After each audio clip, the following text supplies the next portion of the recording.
ऐसे ही देखो थर्ड एंट्री है, value of land and building is to B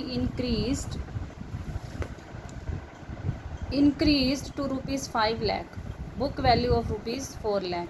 कि लैंड और बिल्डिंग की जो वैल्यू है वो बढ़कर इंक्रीज्ड टू ₹5 लाख का मतलब बढ़कर 5 लाख रुपीज़ हो गई है।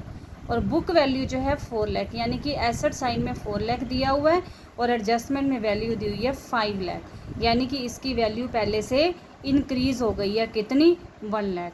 तो इसकी एंट्री हो जाएगी land and building account debit to revaluation account, profit है तो रिवैल्यूएशन की क्रेडिट साइड में जाएगा और 1 लाख से इसकी एंट्री हो जाएगी। ऐसे ही नेक्स्ट एंट्री है, value of land and building is to be increased by ₹5 lakh. Land and building की वैल्यू 5 लाख रुपए से बढ़ गई है। अब यहाँ 2 था तो इसका मतलब था बढ़कर 5 लाख हो गई है। इंक्रीज बाय 5 लाख का मतलब 5 लाख बढ़ी है वैल्यू। बुक वैल्यू जो है वो 4 लाख है, तो अगर यहाँ पे इंक्रीज्ड 2 होता तो फिर यहाँ लिखा होता 9 लाख। अब हमें इंक्रीज्ड वैल्यू ही क्वेश्चन में दी हुई है कि इतने से इंक्रीज़ हो गया, तो 5 लाख से ही हम इसकी एंट्री कर देंगे land and building account debit to revaluation account.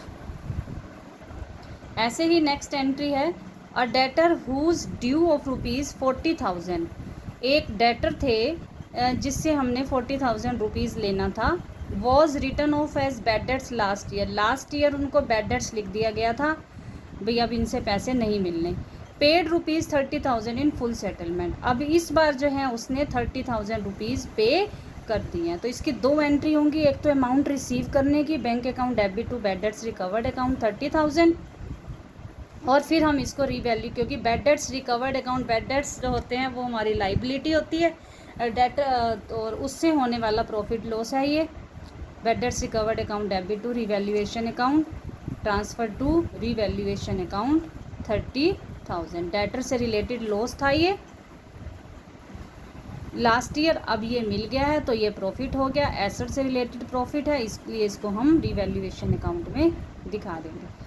Next entry है, an old customer whose account was written off as bad debts last year paid ₹30,000 in full settlement.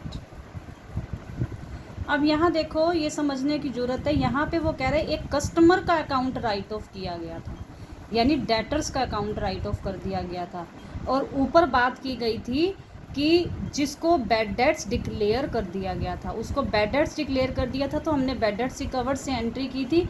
यहाँ कस्टमर के अकाउंट को राइट ऑफ किया तो हम sundry debtor से इसकी entry करेंगे, sundry debtors account debit to revaluation account 15,000। अब इस साल जो है वो उससे अमाउंट जो है वो मिल गया है और प्रॉफिट हो गया, इसलिए हमने इसको रिवैल्यूएशन अकाउंट में लिख दिया है। तो ये एंट्री थोड़ी सी गलत लिखी गई थी। एंट्री है, an old customer whose account was written off as bad debts has promise to pay ₹15,000। जिस कस्टमर का अकाउंट लास्ट ईयर क्लोज कर दिया गया था उसने अब 25,000 देने थे, 15,000 जो है देने का उसने प्रॉमिस किया है, तो 15,000 से जो है इसकी एंट्री हो जाएगी। नेक्स्ट एंट्री है, liability for claim included in creditors for ₹20,000 is settle at ₹16,000। एक क्लेम था, लाइबिलिटी थी जिसको हमने पे करना था, जो क्रेडिटर्स के अंदर इंक्लूड थे। 20,000 का क्लेम था, लेकिन वो 16,000 में उसकी सेटलमेंट हुई है कि अब हमें 20,000 की बजाय 16,000 जो है पे करना पड़ेगा। तो हमने पे करना है, creditors account debit to bank account 16,000, और पहले 20,000 पे करने थे, अब 16,000 पे करने हैं, तो 4,000 का क्या हो गया, प्रॉफिट हो गया, जिसकी एंट्री हो जाएगी creditors account debit to revaluation account 4,000।